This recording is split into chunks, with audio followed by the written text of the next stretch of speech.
দাবি মেনে নেয়ায় শিক্ষার্থীদের অসহযোগ আন্দোলন তুলে নেওয়া উচিত মন্তব্য করে স্বরাষ্ট্রমন্ত্রী বলেছেন, এই আন্দোলন এখন রাজনৈতিক আন্দোলনে পরিণত হয়েছে।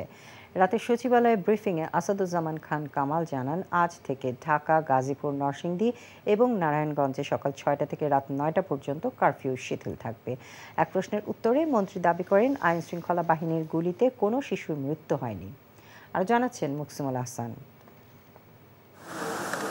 দেশের চলমান পরিস্থিতি নিয়ে আইনশৃঙ্খলা রক্ষাকারী বাহিনীর সংশ্লিষ্ট কর্তা ব্যক্তিদের সাথে ৩ ঘণ্টারও বেশি সময় ধরে বৈঠক করেন স্বরাষ্ট্রমন্ত্রী আসাদুজ্জামান খান। পরে ব্রিফিংয়ে মন্ত্রী জানান, ঢাকা সহ ৪ জেলায় চলমান কারফিউ শিথিল থাকবে আরও ২ ঘণ্টা বেশি। ঢাকা মহানগর, ঢাকা জেলা, গাজীপুর মহানগর, গাজীপুর জেলা, নারায়ণগঞ্জ ও নরসিংদী জেলার পরবর্তী নির্দেশনা না দেওয়া পর্যন্ত কারফিউ অব্যাহত থাকবে। আগামীকাল রবিবার হতে সকাল ৬টা থেকে রাত ৯টা পর্যন্ত কারফিউ শিথিল থাকবে। একই সঙ্গে তিনি জানান, দেশের বাকি জেলাগুলোতেও কারফিউর সময়সীমা আইনশৃঙ্খলা রক্ষাকারী বাহিনীর সঙ্গে আলোচনা করে সংশ্লিষ্ট প্রশাসন নির্ধারণ করবে। শিক্ষার্থীদের অসহযোগ আন্দোলন নিয়েও এ সময় কথা বলেন মন্ত্রী।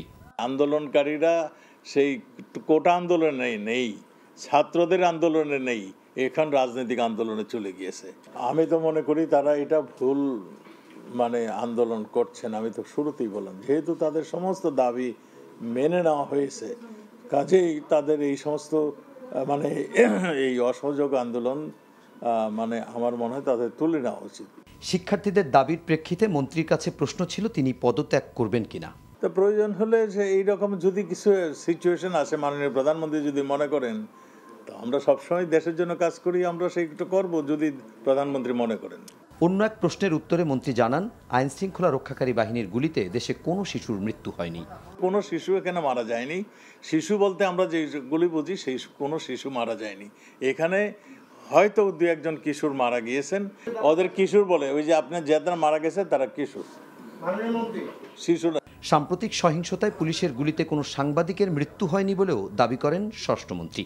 পুলিশের রাইফেলের গুলি নয়। Muksimul Ahsan, NTV news, Dhaka.